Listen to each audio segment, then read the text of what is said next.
Hello, I'm going to be demonstrating a bug in this program, Mealie. It's not a very complex bug. It's not like a crazy bug. Um, it's not RCE or anything, but it does give you admin, at least in the app. It's pretty cool. It felt just like a hack the box challenge going through it. And I'll just show you how it works. I won't waste any more time. So you go in, your admin. I can skip this. We'll skip the setup. Um, I'll get it. I already have stuff from before. So maybe, let's see. Admin. No, okay. I'll just make a user, a regular user, not an admin.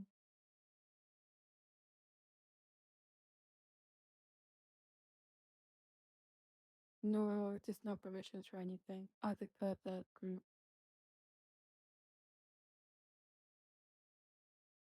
Okay, great. And like I said, this isn't a crazy bug. It's just a good example of sort of API permissions and how you have to think about who has access to what and sort of that thing. So I'll see if I can show you really quick. Go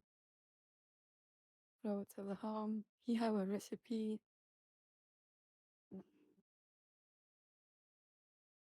You might not let me do it because I don't have.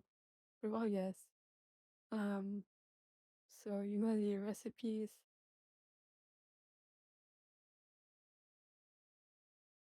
Oh boy. When you hit export, so this runs the API endpoint in the background, and I'll show you that downloads to translate the recipe data into a download.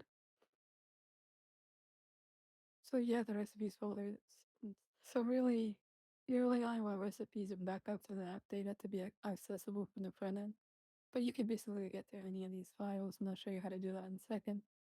Um, this runs export all, it goes into recipes, and then it grabs this, whatever, the ID, the assets, and whatever the recipe files that, puts it together. Anyway, we could abuse this to sort of get admin functions and take control of the application. Basically, if there's anything in a file here, so grab passwords. Anyway, like I was saying, the easiest way this has a Swagger UI, so we just go with dots. I believe. Okay, what the heck? Well,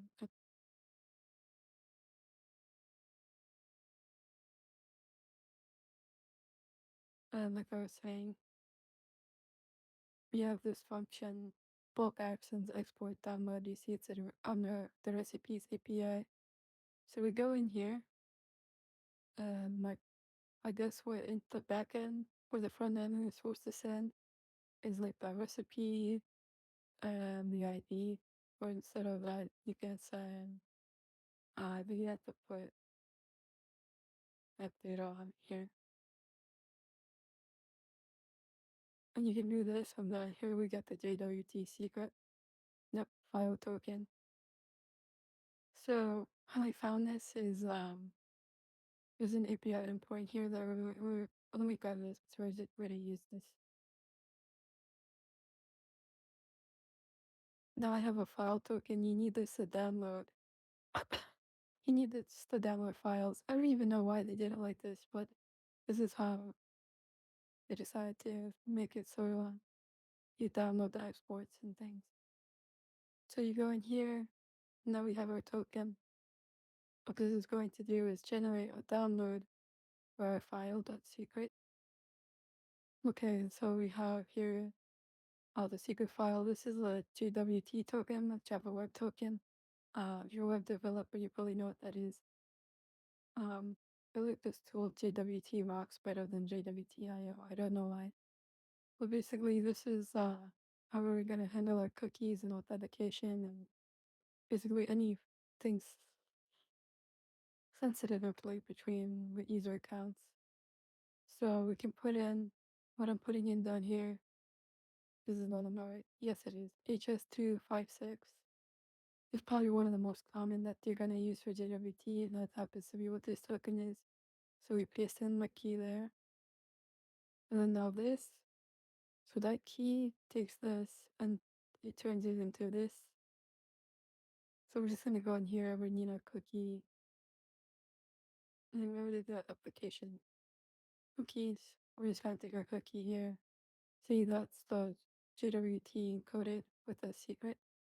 I'm gonna paste that in here and you'll see ISS Mealie as the program. The sub here, that's our user ID. Let's see all this over here. Can't see it, but we'll go blind. Just go in here, where artist.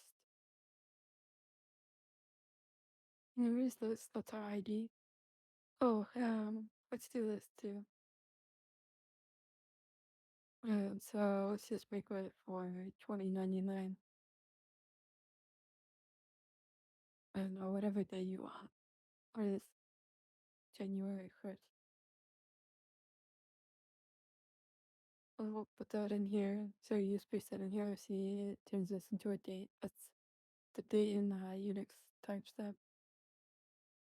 You put that in there. 73 years, this token will expire. So for 73 years, we have admin access to this app as long as it's using this secret. Um, then we can go back in here, and then we can go over to again endpoint night groups. Uh, here we go, group numbers. We don't even have to enter anything. This is a cat endpoint even, so we don't have to worry about sending any data out whatever. When we get back here, we see the admin ID.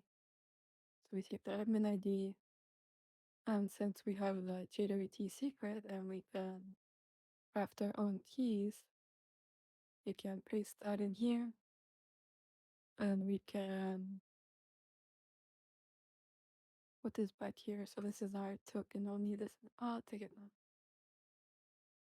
We'll come back for it. That's our token. It's 73 years old, so we don't really have to get it right. Let's just go to an admin function. Oh, brilliant.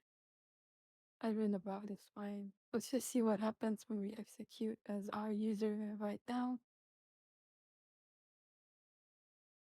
Okay, good. Admin about for and you see that's our cookie there. Let's just take it without it here. We'll paste that in there for curl.